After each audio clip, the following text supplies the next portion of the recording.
โอกาสที่พลจัตวาควรสวรรค์สมภาไสยกรรมการศูนย์กลางพรรครองรัฐมนตรีหัวหน้ากลุ่มใหญ่การเมืองเพื่อกันความสงบ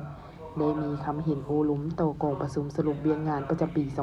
2025 และทิศทางแผนการประจำปี 2026 ของกลุ่มใหญ่การเมืองเพื่อกันความสงบในวันที่ 26 กุมภาพันธ์ 2026 นี้ท่านได้เน้นหนักให้คณะพรรคคณะนำกลุ่มใหญ่คณะพรรคคณะบรรษาและนายตำรวจขันนำพาของบรรดากลุ่มกองอ้อมข้างกลุ่มใหญ่การเมืองเพื่อกันความสงบพร้อมกันจัดตั้งปฏิบัติบรรดาเวียงงานจุดสุ่มในปี 2026 ให้มีผลสำเร็จและมีประสิทธิภาพติดพันกับเวียงงานจุดสุ่มที่ได้กำหนดในปี 2026 ที่พวกเราจะต้องได้เอาใจใส่จัดตั้งปฏิบัตินี้เนาะอยู่ในนี้ละปัญหาหนึ่งละปัญหาบรรดาสหายเนาะซุ่มไส้เนาะการกะเกียมและจะตั้งเฉลิมฉลองวันช่างตั้งกำลังป้องกันก่อนครบ65 ปีนี่เนาะที่จะมาถึงเนาะนับถอยหลังไปอีกประมาณเดือนปลายน้อยเดียวนี่เลยเนาะนี่ติดพันกับการเคลื่อนไหวกิจกรรมต่างๆและเฮ็ดอย่างต่างหน้าโดยเฉพาะบรรดากรมเกี่ยวข้องเนาะและอิงใช้แจ้งการบรรดาสหายเฮ็ดเนาะจะเป็นมีตติ้งบ่การพบปะเยี่ยมยามบ่การเข้าเยี่ยมชมหอมนเสื้อบ่เนาะการเอิ้นว่าเปิดวันดำเนินชีวิตการเมืองบ่เนาะนี่อันนี้บ่ต้องบรรดาสหายเบิ่งตื้มเลยเนาะอันนี้เป็นเวียกที่ต้องได้สุ่มใช้เนาะสรุปในนั้นกรมใหญ่การเมืองของเราก็สิได้สุ่มใช้อย่างนึงก็เป็นสรุปทอดถอนบทเรียนเกี่ยวกับผลสำเร็จในการเข้าร่วมงานมหกรรมกีฬาแห่งชาติเด้เนาะครั้งที่2ที่นครหลวงจันทร์เด้เนาะถือว่าพวกเราได้เรียน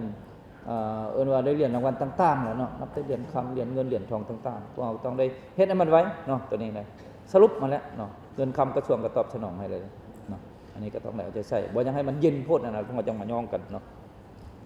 แล้วนอกจากนั้นก็เรียกการขึ้นแผนกำหนดพนักงานเนาะ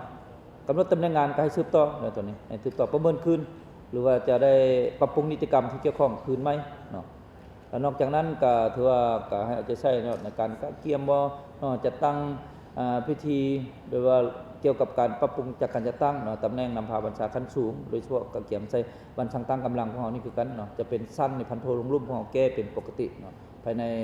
เดือน3นี่ก็ให้ออกให้ได้ประกาศเนาะ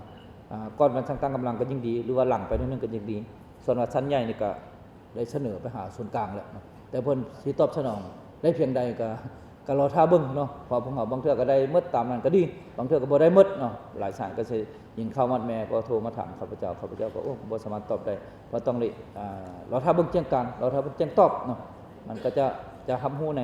นอีกบ่ดนนี่แหละเนาะในเดือน3นี่แหละคันบ่ได้เนาะอันนี้คันบรรดาสายรอติดตามบังตึ้มเนาะ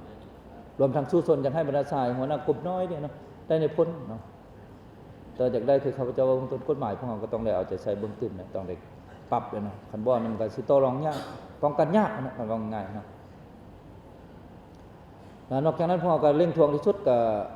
ติดพันกับการปรับปรุงของจัดการจัดตั้งของกระทรวงโดยเฉพาะในหัวข้ออนุยุบกรมใหญ่และเทียบเท่าพวกเราจะได้เสนอขอความเห็นค่าตัวจากส่วนกลางเนี่ยเพื่อพวกเราจะได้มาปรับเนาะคันปรับแล้วพวกเราจะปรับเป็นเครือลงฮอดบรรดากรมกองท้องถิ่นพอแล้วตามสายเลยเนาะอันนี้ก็ต้องในเบื้องต้นเนาะแล้วนอกจากนั้นเกี่ยวกับการสร้างตั้งเนาะสถานการศึกษาบางแห่งจะเป็นวิทยาลัยพละการบ่เนาะวิทยาลัยสันติบาลบ่เนาะ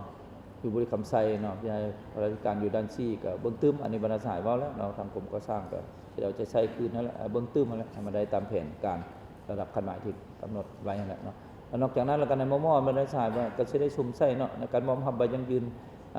น้อยพักก็ใส่เข้มแข็งหนักแน่นแล้วก็จะสุ่มได้ซุ้มยู่ตีราคาแบ่งประเภทน้อยพักก็ใส่เข้มแข็งหนักแน่นประจำปี 2026เนาะตามมาตรฐานเงื่อนไขใหม่นั่นแหละเนาะอันนี้ทางกรมพักเพิ่นก็ได้มีการเกี่ยวไว้นะเนาะแล้วนอกจากนั้นก็ในมอนี่ก็แน่นอนแล้วก็ติดพันทางห้องการในห้องการเมืองในพวกก็จะได้สุ่มใส่เนาะในการกะเกียมให้แก้การดำเนินกองชุมครบคณะบริหารพรรคกรมใหญ่เนาะจะเป็นครั้งที่4เนาะสมัยที่7เนาะซึ่งจะจัดขึ้นในเดือนมีนา 2026นี้เนาะแล้วนอกจากนั้นก็จะได้สืบต่อเนาะในการแผ่นทุกโยในแผ่นการลงเคลื่อนไหวรับช่องแสงเวียงงานภาคเวียงงานการเมืองอยู่บรรดากรมกองท้องถิ่นในทุกเขตทั่วประเทศทั้งหมดที่กล่าวมานั้นก็แม่นนาเวียกแล้วก็บางปัญหาที่สำคัญแล้วก็จำเป็นจำนวนนึงเนาะที่พวกเราจะได้ซุ่มใส่นำพาชี้นำในปี 2026นี้เนาะให้มีผลสำเร็จตามระดับขั้นหมายนะ